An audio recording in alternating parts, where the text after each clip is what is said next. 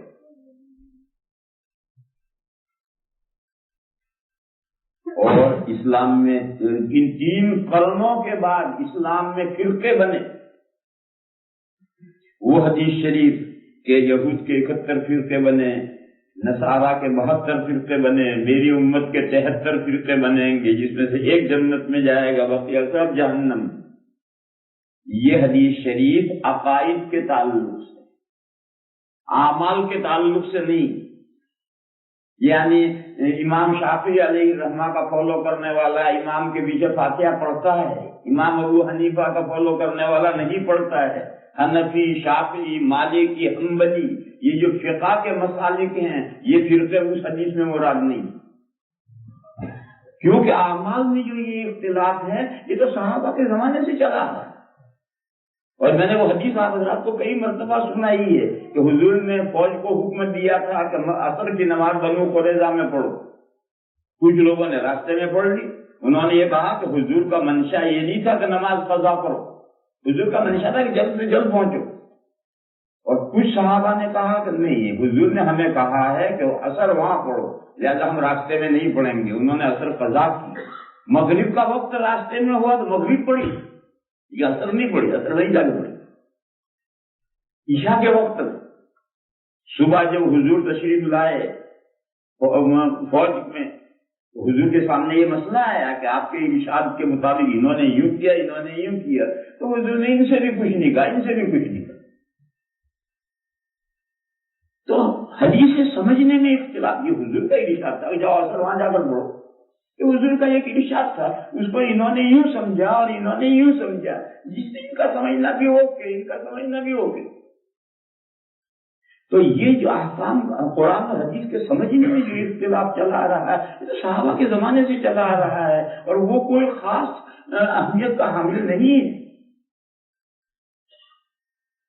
وہ جو 72-73 فرقوں والی حدیث کا تعلق عقائد سے، صرف عقائد سے، یہ جو فقہا میں جو اختلافات ہے اس حدیث کا اس سے کوئی تعلق نہیں۔ تو یہ جو فرقے بننے شروع ہوئے، 73 فرقے بننے شروع ہوئے، یہ فرقے بننے شروع ہوئے ان 3 دوروں کے بعد، آہستہ آہستہ۔ بیج تو پڑا پہلے سے، لیکن باقاعدہ فرقے بن کر کے دنیا میں ان کا وجود ہوا ان 3 زمانوں کے بعد۔ یہ جو گمراہ فرقے پیدا ہوئے ہیں یہ قصر اسلام کے صحن کے کھڈے ہیں۔ اسلام کا جو محل ہے، اس محل کے صحن میں جو کھڈے اور گھڑے پڑ جاتے ہیں لمبا زمانہ گزرنے سے، یہ وہ گمراہ فرقے ہیں جو اسلام کے محل کے صحن کے کھڈے اور گھڑے ہیں۔ حدیث شریف میں ہے کہ اللہ تعالیٰ 100 سال پر ایسی شخصیت بھیجتے ہیں جو لوگوں کے لیے ان کے دین کو کا رینیول کرتا ہے۔ ان اللہ یبعث علی رأس کل 100 سنۃ من یجدد لها امر دینہ۔ 100 سال پر یعنی ایک لمبا وقت گزرنے کے بعد ایسی شخصیت اللہ تعالیٰ پیدا کرتے ہیں کہ دین میں جو 3 گڑبڑیں ہو گئی، گرد جم گئی ہے، جالے مکڑیوں نے کام دیے ہیں، مسلمانوں نے بدعات، خرافات، رسوم کھڑی کر دیے ہیں، ان کو دین میں شامل کر دیا ہے، انہی کو دین کا جز سمجھنے لگے ہیں۔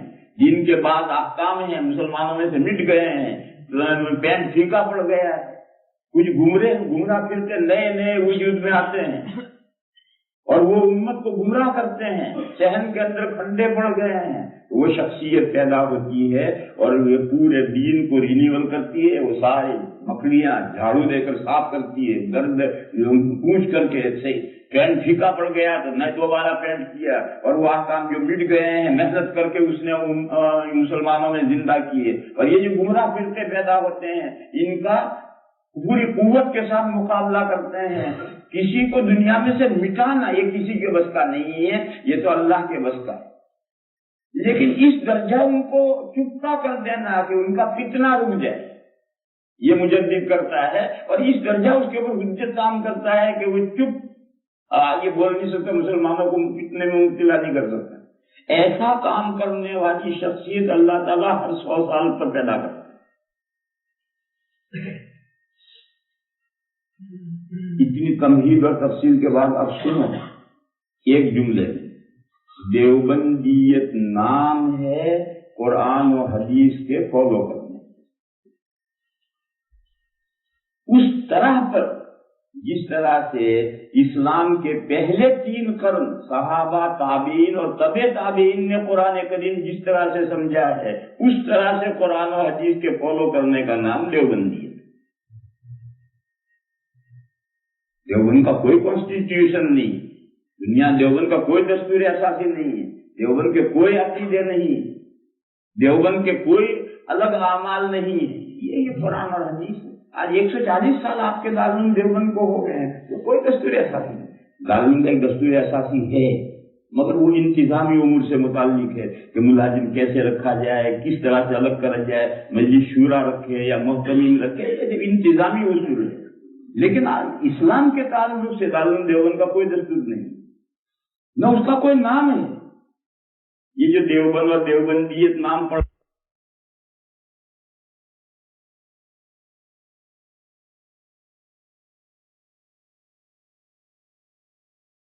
اور نام چڑھ پڑا، باقی دیوبند نے اپنا کوئی نام نہیں رکھا ہے، نہ اس کا کوئی نام ہے، نہ اس کا کوئی دستور ہے، نہ اس کا کوئی فرض ہے، نہ اس کے کچھ عقیدے، کچھ نہیں۔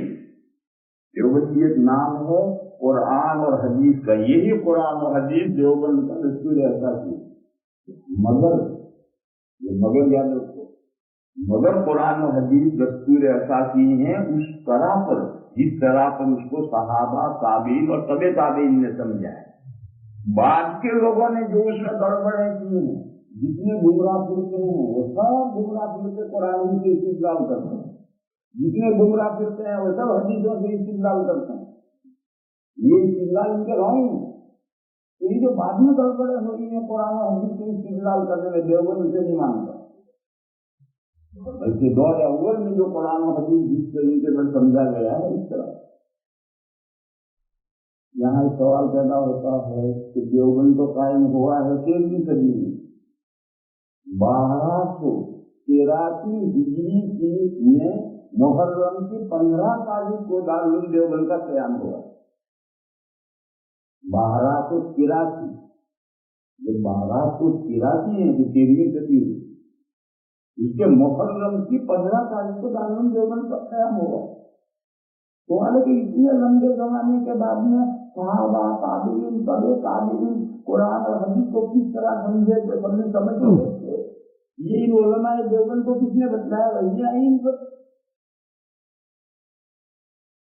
اسے سمجھو۔ اللہ تعالیٰ نے 2 چیزوں کی حفاظت کی ذمہ داری دی۔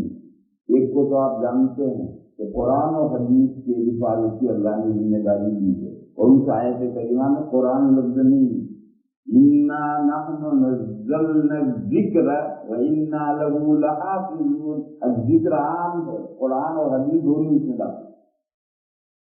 ایک چیز اللہ نے ذمہ لیا ہے کہ ہم نے یہ نازل کیا، ہم نے اس کی حفاظت، اور حدیثیں بھی اللہ نے نازل فرمائی، اور یہ مضمون میں پہلے تفصیل سے سمجھا دیا۔ دوسری چیز، اللہ نے یہ بھی ذمہ داری دی ہے کہ ہمیشہ امت کا ایک گروہ دین حق پر برقرار ہے۔ حدیث شریف میں ہے لا تزال طائفة من امتی ظاہرین علی الحق لا یضرهم من خذلهم۔ فرمایا کہ ہمیشہ امت کا ایک طائفہ، ایک گروہ دین حق پر غالب رہے گا، کوئی کتنی اس کی مخالفت کر لے اس کا بال نیکا نہیں کرے۔ گویا امت پوری امت گمراہ ہو جائے، بدعات، خرافات، رسوم، فرقوں میں مبتلا ہو جائے، ایسا نہیں ہوگا۔ ہر زمانے میں اہل حق ضرور رہے، یہ جو اہل حق ہر زمانے میں رہے یہی چیز منتقل کرتے ہوئے آ رہے ہیں۔ صحابہ سے تابعین نے سمجھایا ہے جو اہل حق تھے، پھر ان سے تبع تابعین نے لیا، وہ بھی اہل حق تھے، پھر ان سے نیچے اہل حق نے لیا، پھر ان سے نیچے اہل حق نے لیا، پھر ان سے نیچے اہل حق نے لیا، یوں ہوتا ہوتا دیوبند کے علماء تک آیا، پھر بڑھتا بڑھتا آج ہم تک آ رہا ہے، اور آج ہم سے آگے تک جنریشن لے گئے اور قیامت تک ایسے ہی سلسلہ چلے۔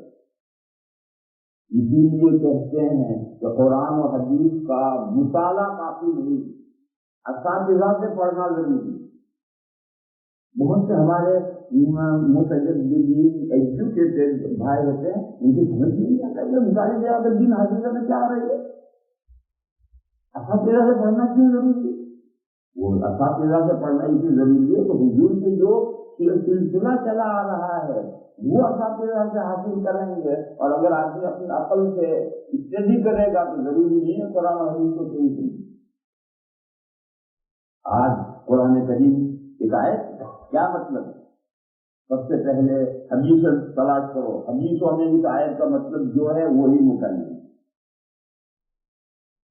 حدیثیں نہیں ہیں تو صحابہ نے اس آیت کو کیا سمجھا ہے، تابعین نے کیا سمجھا، تبع تابعین نے کیا سمجھا، وہی مطلب۔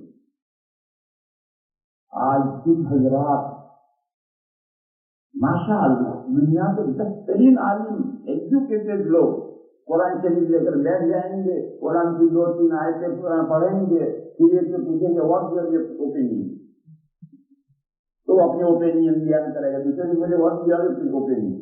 میرے بھائیوں، قرآن کریم سے سمجھنے کا یہ طریقہ نہیں تو گمراہی کا راستہ ہے۔ واٹ یور اوپینین، قرآن کریم میں اوپینین کیا ہوتی ہے؟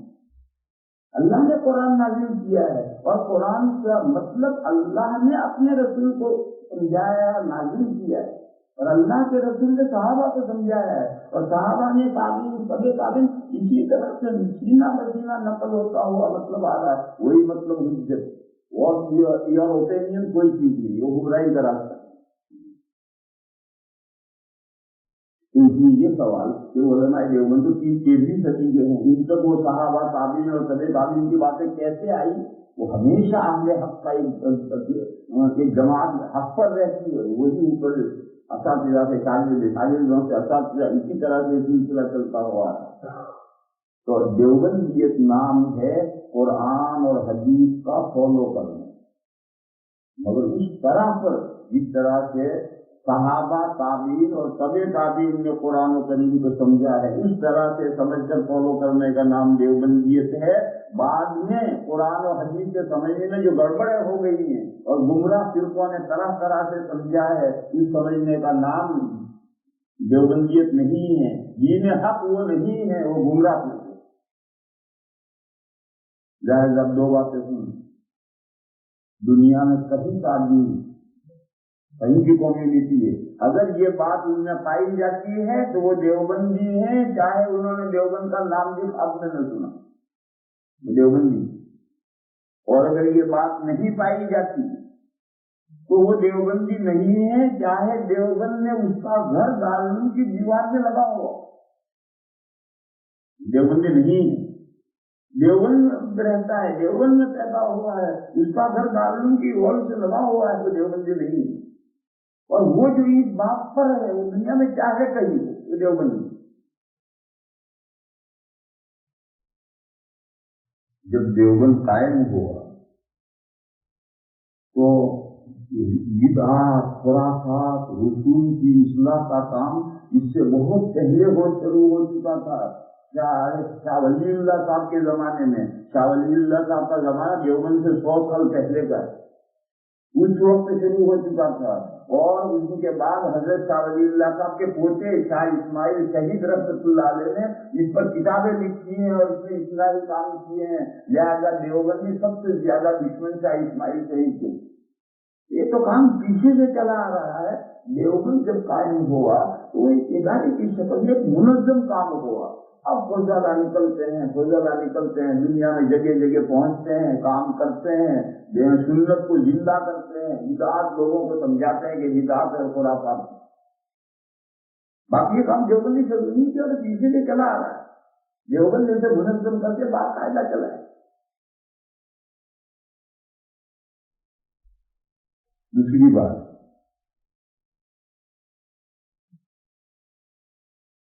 جب دیوبند قائم ہوا اور ان کے فضلا نکلنے لگے، علماء نکلنے لگے، سارے ہندوستان، پاکستان، بنگلہ دیش، یہ ایک ملک تھا ہندوستان، اس میں پھیل کر کے لوگوں کو سمجھانے لگے تو تیزی سے اصلاح شروع ہوئی. لیکن شیطان نے راستے میں روڑا رکھا ہے،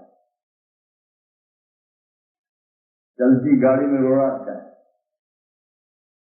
اور قرآن کریم میں یہ سنت ہے، وَمَا أَرْسَلْنَا مِن قَبْلِكَ مِن رَّسُولٍ وَلَا نَبِيٍّ إِلَّا إِذَا تَمَنَّىٰ أَلْقَى الشَّيْطَانُ فِي أُمْنِيَّتِهِ. یہ قرآن کی مشکل ترین آیت سمجھی جاتی ہے، وہ یہ ہے کہ تحریک کا کام ہندوستان میں فضلان تیزی سے بڑھایا تو شیطان نے چلتی گاڑی میں روڑا اٹکایا. أَلْقَى الشَّيْطَانُ فِي أُمْنِيَّتِهِ.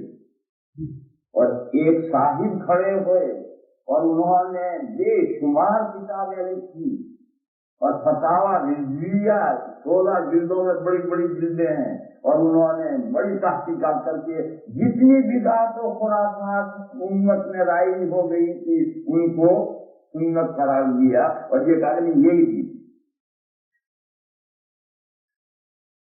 اب جب یہ شخص پیدا ہوا اور اس نے اس کو مجرم کیا، اللہ تعالیٰ نے اس کو بڑی ذہانت دی، بڑا ذہین آدمی تھا. اور یہ جتنے گمراہ فرقوں کے بانی ہوتے ہیں وہ بڑے غضب کے ذہین ہوتے ہیں، کوئی ہو وہ بڑے غضب کے ذہین ہوتے ہیں. اب ان کی ذہانت ادھر مڑے گی اصلاح کا کام کرے گی، ادھر مڑے گی گمراہی کا کام کرے گی. باقی وہ معمولی صلاحیتوں کے آدمی نہیں ہوتے ہیں، نہایت ذہین ہوتے ہیں. تو وہ شخص ایک نہایت ذہین شخصیت تھی، اور اس نے جتنی بدعات و خرافات کی سب پر رسالے لکھے، فتوے لکھے، کتابیں لکھی اور اونچے سیدھے دلائل پیش کیے اور یہ کہا کہ یہی دین ہے، یہی دین ہے. اب جب مسلمانوں کے سامنے یہ بات آئی کہ اصل دین اور اصل سنت یہی فاتحہ کرنا اور یہی میلاد پڑھنا اور یہی رسوم و رواج ہیں، تعزیہ نکالنا اور یہ کرنا اور وہ کرنا، یہی دین ہے، تو اب مسلمان کیسے راہ راست پر آئے؟ اب مسلمان کے اپنا دین چھوڑ، دنیا میں کون ہے جو اپنا دین چھوڑ کر کے دوسری کی بات مانے گا؟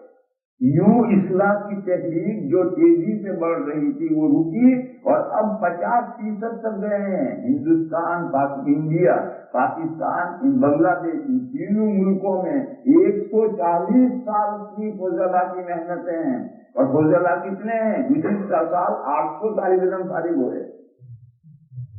اتنی بڑی جماعت کام کرتی ہے، تب 140 سال میں ان 3 ملکوں کے 50% لوگ سمجھے ہیں اور راہ راست پر آئے ہیں کہ ہم آباء و اجداد کے زمانے سے جن چیزوں میں مبتلا تھے وہ سب بدعت و خرافات ہیں، اصل دین نہیں ہے، اصل دین یہ ہے.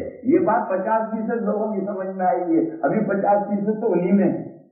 اور ان کی اصلاح کی یوں تحریک رک گئی کہ ایک دوسرا آدمی کھڑا ہوا اور اس نے انہی کی بدعت و خرافات کو دین کر کے پیش کیا اور فتوے دے کر، رسالے دے کر، کتابیں لکھ کر، انہیں سیدھے دلائل فراہم کر کے ان کو دین بتا دیا. تو جو رضا خانی بن گئے اس کی اصلاح کی کوئی امید نہیں. اور جو جہالت کی وجہ سے بدعت و خرافات میں مبتلا ہے، جب اس کے سامنے قرآن و حدیث کی روشنی آئے گی پڑھنا. دین نہیں جانتا، قرآن و حدیث نہیں جانتا، اس لیے آباء و اجداد سے جو بدعات اور رسوم اور خرافات آ رہی ہیں ان کو مانتا ہے اور کرتا ہے. جب اس کو آپ قرآن و حدیث کی روشنی دکھاؤ گے تو فوراً مانتے. لیکن جو رضا خانی بن گئے اب اس کی امید اصلاح کی کوئی امید، کیونکہ رضا خانی نام ہے ان بدعات و خرافات کو دین ماننے کا. اور جب اس نے دین مان لیا تو آدمی اپنے دین سے تھوڑے ہٹتا ہے. وہ غلط چیز کو دین مان لے، لیکن پھر ایک چیز کو دین مان لیا تو اس سے ہٹتا نہیں. یہ پہلے سوال کا جواب پورا ہو. دیوبندیت کیا ہے؟ میں نے بتایا کہ دیوبندیت نام ہے قرآن و حدیث کے فالو کرنے کا، اس طرح پر جس طرح پر قرون ثلاثہ نے قرآن و حدیث کو سمجھا ہے اور اللہ کے رسول سے حاصل کیا ہے وہ سمجھنا، اسی کا فالو کرنا. بعض کے لوگوں نے جو اس میں نصوص کے سمجھنے میں گڑبڑیں کی ہیں ان گڑبڑوں کو نہ ماننا، اسی کا نام ہے احیاء سنت، سنت کو زندہ کرنا، اور اماطت بدعات، بدعات کا خلا کما کرنا، اسی کا نام دیوبندیت ہے. چاہے اس نے دیوبند کا نام سنا ہو چاہے نہ سنا.